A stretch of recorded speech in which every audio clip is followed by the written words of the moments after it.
final waiting is the most awkward situation. Yeah, there is the handshake. And drum roll, please. E4. E4.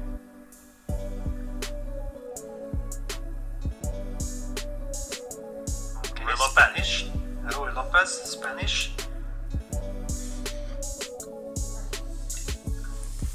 And the question is, which line will we see here? Yeah, that's the big question.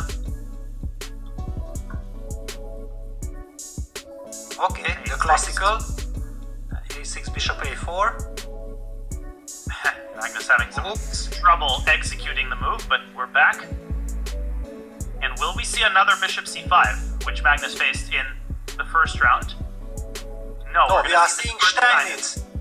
Yes, okay, but this is, I think, on the highest level more than welcome. Yeah, you get free hand c3, d4 in one move. Wow, okay, g5, spicing things up. Alright, I faced this a couple times. Now this is not an entirely outlandish move.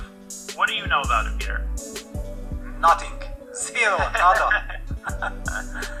But yes, d4, g4, knight e1 would be kind of the thematic reaction. I have seen he's played it before. Yeah, just second, because Shakriar Mamedyalov shocked Krishchuk with this g5 move in 2017 in Creta, but there the point was that White's rook was already on e1, so g4 was threatening to trap the knight. Then I understand it, but here with the e1 square available, Magnus of course immediately going d4, g4, h5. This kind of play against Magnus Carlsen will not work. That I can guarantee you. Lots of games in the database here. This kind of line reminds me of g5 in the Rosalimo, which is also quite common, but there it's a little bit more justified by the situation on the board. I can see that Andreykin played this twice, but both times in Blitz games, Gareyev has one game here in a rapid tournament. His opponent played f4. Yes.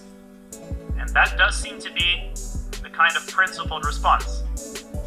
Yeah, it was the first thought that I also had, that it's what a fantastic King's Gambit it is. Yeah, it's a King's Gambit without a Gambit, no?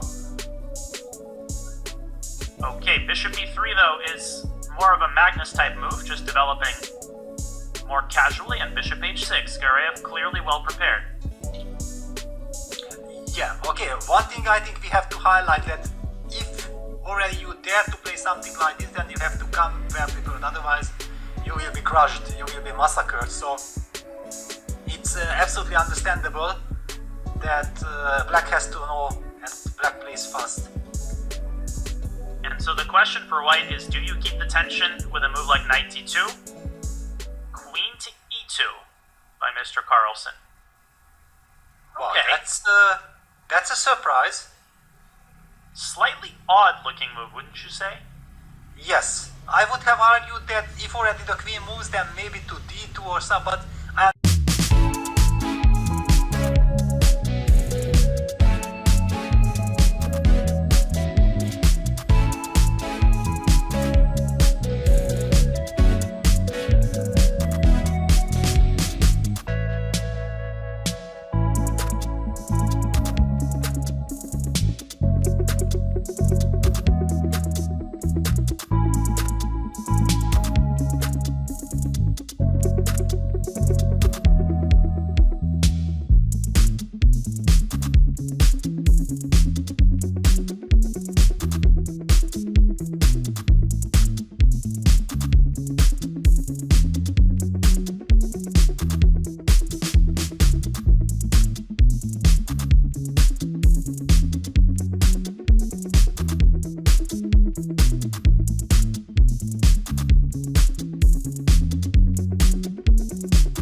Okay, insane.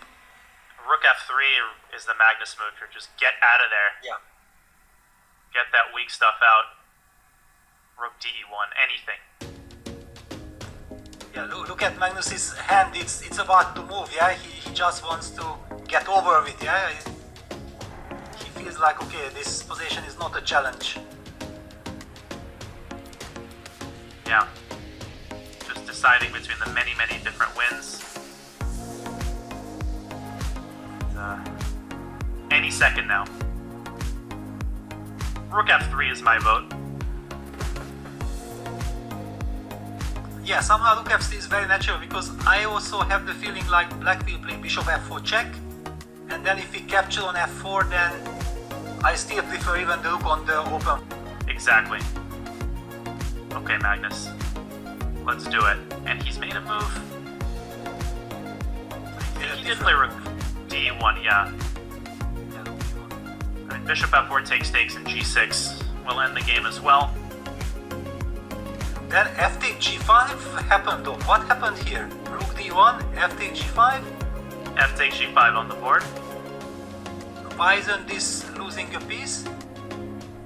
I believe it is. And knight f7 check, rook takes f7 is what Gareyev is hoping for. Last trick. Yeah, rook f8 and rook takes e3. Just collect. Yeah, just collect. Yeah, Resignation. check. That's it.